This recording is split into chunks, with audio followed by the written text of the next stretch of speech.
अगर आपका ब्रेकअप हुआ है और आप रो रहे हैं तो रुकिए मत, क्योंकि ये आंसू ही तय करेंगे कि वो वापस आएगा या नहीं। और आज मैं आपको कृष्ण का वो संकेत बताने वाली हूँ जो बहुत कम लोग समझ पाते हैं। कभी आपने सोचा है कि ब्रेकअप के बाद दिल इतना भारी क्यों हो जाता है? क्यों बार बार वही व्यक्ति याद आता है? और सबसे बड़ा सवाल, क्या वो वापस आएगा? आज का ये संदेश सिर्फ जानकारी नहीं है, ये आपके जीवन को बदल सकता है।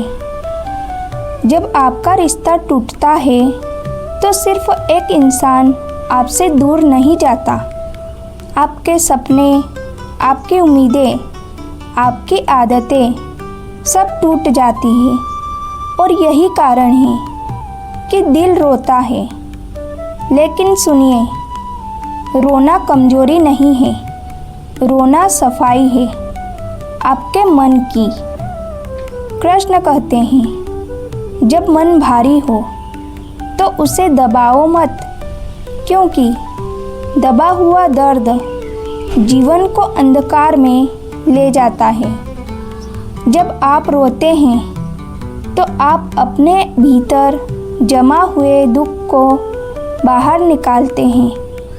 अगर आप नहीं रोएंगे तो वही दर्द आपके भीतर रहकर आपको और तोड़ता रहेगा।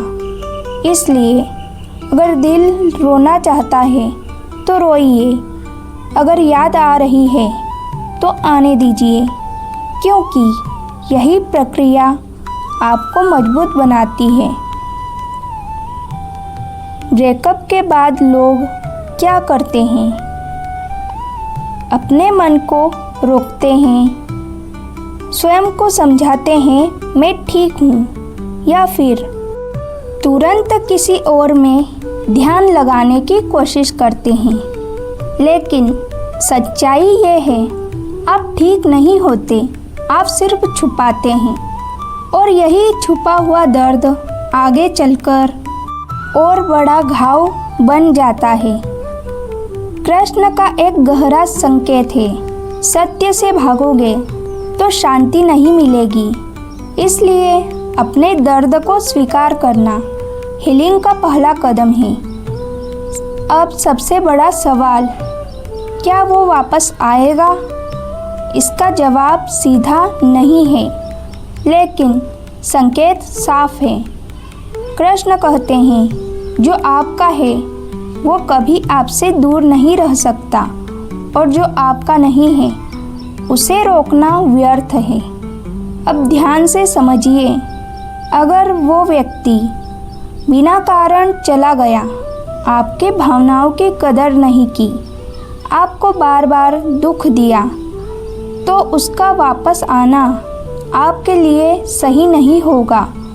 लेकिन अगर रिश्ता सच्चा था और सिर्फ परिस्थितियों के कारण दूरी आई, तो उसका वापस आना संभव है। कृष्ण के 3 संकेत, वो वापस आएगा या नहीं। पहला संकेत, आपके मन में शांति आने लगे। अगर कुछ समय बाद आपका मन धीरे धीरे शांत होने लगे, इसका अर्थ है कि आप सही दिशा में जा रहे हैं। और जब आप शांत होते हैं तभी सही लोग वापस आते हैं। दूसरा संकेत, अचानक उसकी याद कम होने लगे। अगर बिना प्रयास के उसकी याद कम होने लगे, दिल हल्का महसूस होने लगे, तो समझिए ब्रह्मांड आपको आगे बढ़ा रहा है। तीसरा संकेत, आपका ध्यान खुद पर आने लगे। जब आप खुद को सुधारने लगते हैं, अपने जीवन पर ध्यान देते हैं, खुद से प्यार करने लगते हैं, तब ही असली बदलाव शुरू होता है। और यही वो समय होता है जब या तो वो वापस आता है या फिर उससे भी बेहतर कोई आपके जीवन में आता है। सच ये है आपका लक्ष्य, उसे वापस पाना नहीं होना चाहिए। आपका लक्ष्य खुद को पाना होना चाहिए, क्योंकि जब आप स्वयं को पा लेते हैं तो आपको किसी और की ज़रूरत नहीं रहती। और यही वो शक्ति है जो लोगों को आपकी ओर खींचती है। तो आज से अपने आंसुओं को मत रोकिए, अपने दर्द से मत भागिए, उसे महसूस कीजिए, उसे समझिए, क्योंकि यही दर्द आपको नई दिशा देगा। यही आंसू आपको मजबूत बनाएंगे। और याद रखिए, कृष्ण कहते हैं जो होता है वह आपके भले के लिए होता है। अगर आपको लगता है आपका प्यार सच्चा है और आप उसे वापस पाना चाहते हैं तो इस वीडियो को लाइक कीजिए और कमेंट में लिखिए राधे कृष्ण, और चैनल को अभी सब्सक्राइब जरूर करें। राधे राधे।